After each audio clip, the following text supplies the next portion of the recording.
तो hello friends, welcome back to my channel. तो अगर जो आप किसी भी कॉम्पिटेटिव एग्जाम की तैयारी कर रहे हो तो आपके लिए ये सभी जो क्वेश्चन है बहुत ही ज़्यादा महत्वपूर्ण है, क्योंकि ये सभी जो क्वेश्चन है ये प्रीवियस ईयर क्वेश्चन है। और किसी भी कॉम्पिटेटिव एग्जाम के लिए प्रीवियस ईयर क्वेश्चन जो होता है 50% से 60% तक का भूमिका निभाता है।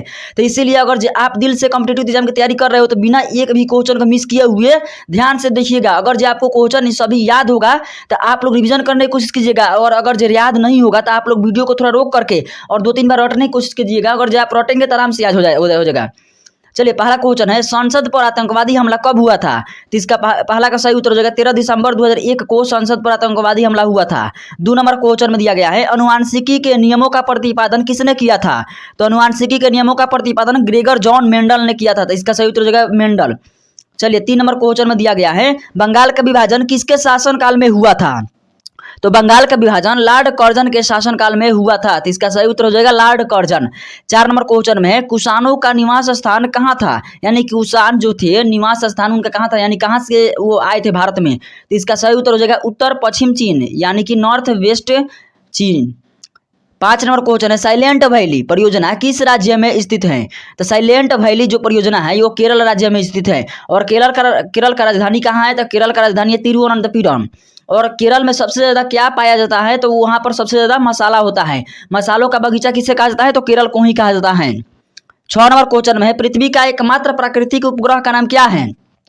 तो पृथ्वी का एकमात्र प्राकृतिक उपग्रह का नाम है चंद्रमा। चंद्रमा इसका सही उत्तर हो जाएगा। प्राकृतिक का मतलब हो जाएगा ना कि इसको हम लोग अपने से नहीं बनाए हैं, इसको मतलब कि पहले से ही है।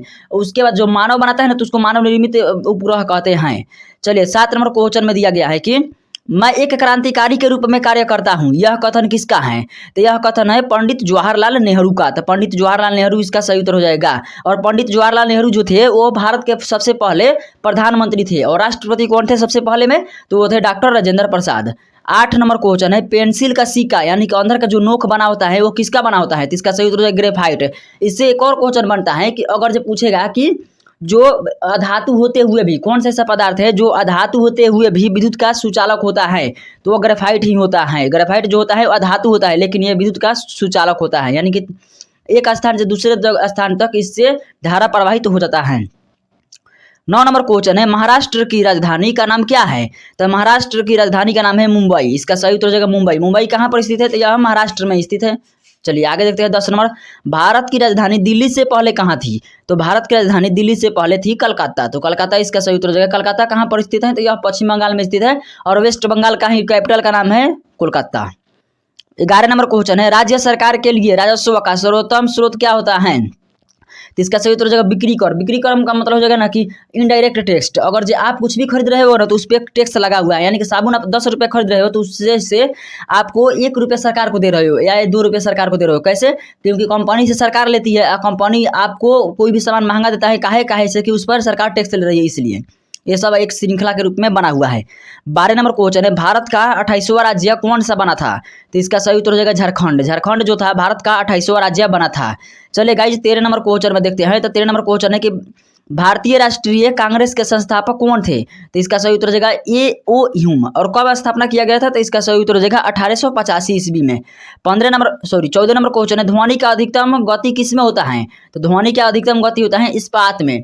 अगर जो पूछेगा कि वायु का अधिकतम गति किस में होता है तो वो हो जाता है निर्वात में, जहाँ पर हवा भी नहीं होगा वहाँ पर दोनों मतलब एक दूसरे के उल्टा होते हैं, आप लोग ये समझिए। 15 नंबर क्वेश्चन है, आर्द्रता को किसके द्वारा मापा जाता है? तो आर्द्रता को मापा जाता है हाइग्रोमीटर के द्वारा। लेकिन एक और इससे संबंधित क्वेश्चन पूछता है कि जल के घनत्व को किसके द्वारा मापा जाता है? तो जल के घनत्व को मापा जाता है हाइड्रोमीटर से। हाइड्रो मतलब क्या होता है? तो जल होता है, जैसे कि हाइड्रोजन ऑक्साइड मतलब जल होता है। तो इससे आप लोग याद रखिएगा कि जल का घनत्व यानी कि हाइड्रो मतलब जल ही होता है। और इससे एक और क्वेश्चन भी बना था कि जैसे कि हाइड्रो का मतलब क्या होता है, ग्रुप डी का ही क्वेश्चन था कि हाइड्रो का मतलब क्या होता है? तो हाइड्रो का मतलब जल होता है। चलिए गाइस, आगे देखते हैं। भारत का राष्ट्रपति बनने के लिए न्यूनतम आयु कितनी होनी चाहिए? तो 35 वर्ष होना चाहिए। बहुत ही आसान क्वेश्चन था। 17 नंबर क्वेश्चन है, सामान्य अवस्था में अधातु विद्युत की क्या होती है? तो अधातु जो होती है विद्युत का कुचालक होती है, लेकिन अधातु होते हुए भी विद्युत का सुचालक कौन सा होता है? तो ग्रेफाइट होता है। तो वो एक अपवाद है। और ग्रेफाइट किसका अप्रूफ होता है? तो कार्बन का अप्रूफ होता है। 18 नंबर क्वेश्चन है, वॉशिंग मशीन किस सिद्धांत पर कार्य करती है? तो वॉशिंग मशीन जो होती है वो अपकेंद्रण के सिद्धांत पर कार्य करती है। इसका सही उत्तर हो जाएगा अपकेंद्रण के सिद्धांत पर है। चलिए 19 नंबर क्वेश्चन में देखते हैं। तो 19 नंबर क्वेश्चन में क्या है गाइस कि बल का SI मात्रक क्या होता है? तो बल का सही मात्रक होता है न्यूटन। और उसके बाद बल का सीजीएस मात्रक क्या होता है, तो उसका मात्रक हो जाएगा डाइन। और 1 न्यूटन और डाइन में क्या संबंध होता है, तो 1 न्यूटन बराबर होता है 10 के पावर 5 डाइन। चले गाइज अंतिम क्वेश्चन है, अमेरिका की राजधानी कहाँ है, तो अमेरिका का राजधानी है वाशिंगटन डीसी। बहुत ही आसान क्वेश्चन था। चलिए दोस्तों, अमेरिका का मुद्रा का नाम क्या था, तो मुद्रा का नाम यानी करेंसी का नाम है डॉलर। चलिए गाइज, अगर जो आपको हमारा कंटेंट पसंद आया होगा तो बिल्कुल दोस्तों आप लोग चैनल को सब्सक्राइब कीजिएगा, अगर जो नहीं आया होगा तो कोई बात नहीं। चलिए दोस्तों, थैंक यू।